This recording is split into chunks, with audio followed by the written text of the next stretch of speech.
Olá, gente querida! Hoje é domingo, dia 26 de junho. Nós estamos celebrando o 13º domingo do tempo comum. E o evangelho desse domingo é de Lucas, capítulo 9, versículos 51 a 62. Estava chegando o tempo de Jesus ser levado para o céu. Então ele tomou a firme decisão de partir para Jerusalém e enviou mensageiros à sua frente. Estes puseram-se a caminho e entraram num povoado de samaritanos para preparar hospedagem para Jesus. Mas os samaritanos não o receberam, pois Jesus dava a impressão de que ia a Jerusalém. Vendo isso, os discípulos Tiago e João disseram: Senhor, queres que mandemos descer fogo do céu para destruí-los? Jesus, porém, voltou-se e os repreendeu. E partiram para outro povoado. Enquanto estavam caminhando, alguém na estrada disse a Jesus: Eu te seguirei para onde quer que fores. Jesus lhe respondeu: As raposas têm tocas e os pássaros têm ninhos, mas o Filho do Homem não tem onde repousar a cabeça. Jesus disse a outro: Segue-me. Ele respondeu: Deixa-me primeiro ir enterrar meu pai. Jesus respondeu: Deixa que os mortos enterrem os seus mortos, mas tu vai anunciar o reino de Deus. Um outro ainda lhe disse: Eu te seguirei, Senhor, mas deixa-me primeiro despedir-me dos meus familiares. Jesus respondeu: Quem põe a mão no arado e olha para trás, não está apto para o reino de Deus. Palavra da salvação.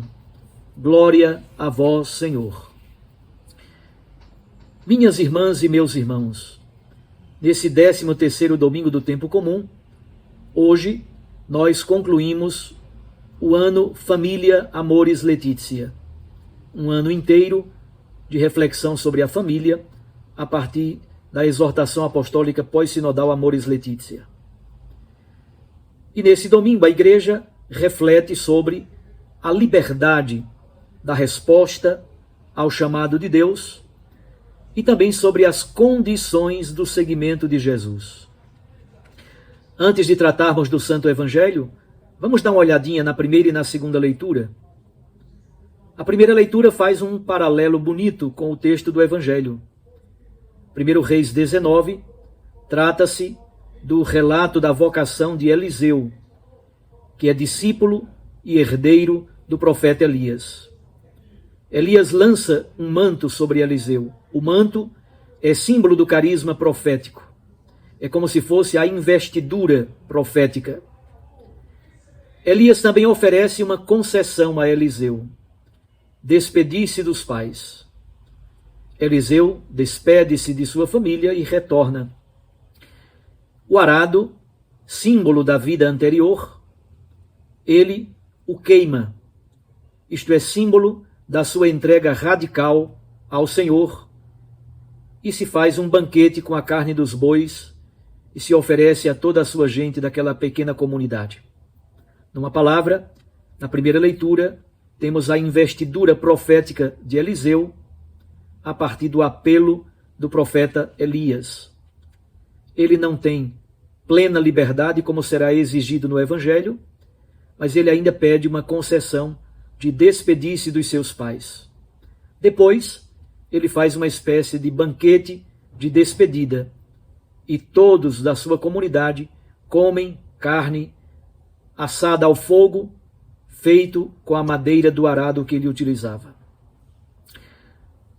O segundo texto, o texto da carta de Paulo aos Gálatas, é belíssimo e resume com precisão o sentido da celebração de hoje. Nós somos chamados à liberdade. Essa é a grande vocação do cristão. O grande sinal da redenção que Cristo realizou é exatamente a liberdade. Fomos libertados da escravidão do pecado e também da escravidão da lei fundamentada em méritos. A nova relação com Cristo agora se expressa na graça e no amor. É importante lembrar o contexto da carta aos Gálatas, os Gálatas que começaram fazendo a experiência no Espírito Santo, por causa da presença de judeu-cristãos, de cristãos judaizantes, muitos da comunidade da Galácia querem voltar à antiga escravidão diante das normativas da lei mosaica.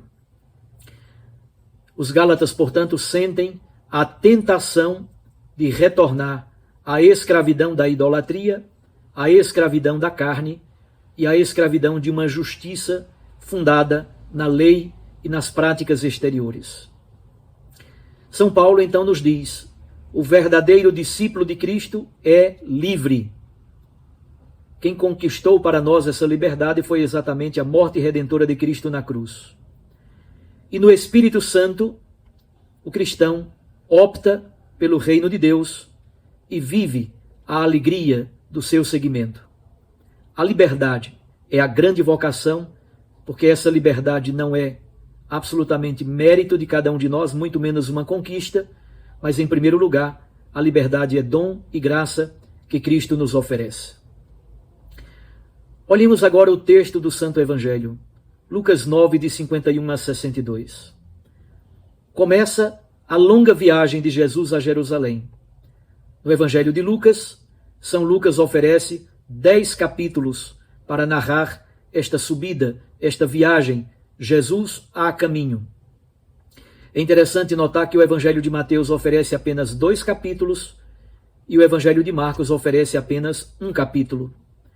Por isso você já pode perceber que no Evangelho de Lucas, Jesus praticamente em metade do texto do Evangelho, do capítulo 9 ao capítulo 19, ele está a caminho em subida para Jerusalém.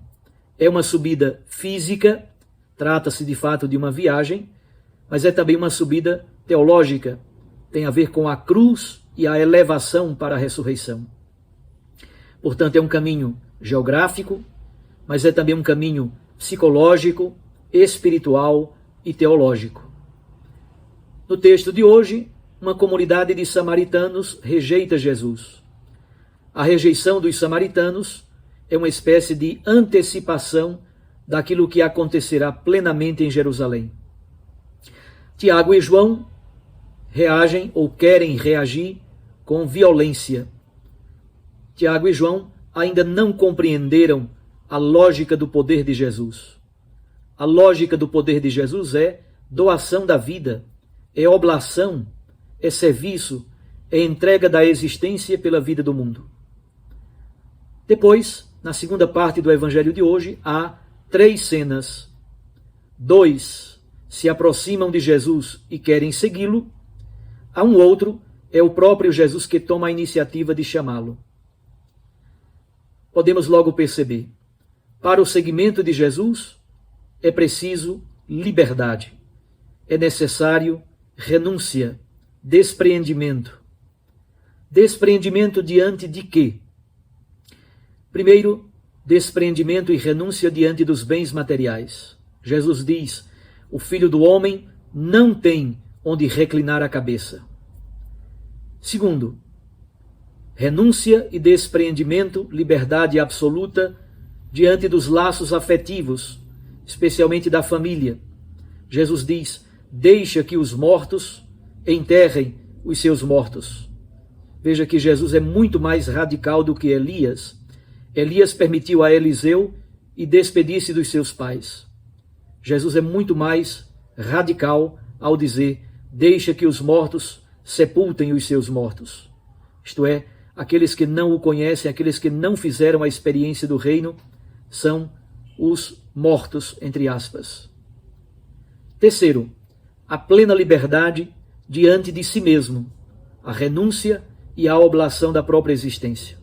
Jesus diz: ninguém que pôs a mão no arado pode olhar para trás.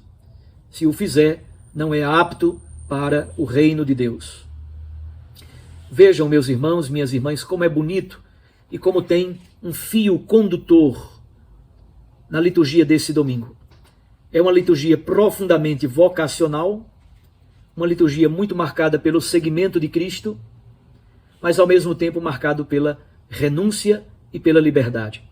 Sem a liberdade plena de si, sem a renúncia até mesmo da sua própria existência, não pode haver uma resposta satisfatória ao chamado de Deus na liberdade que Jesus exige.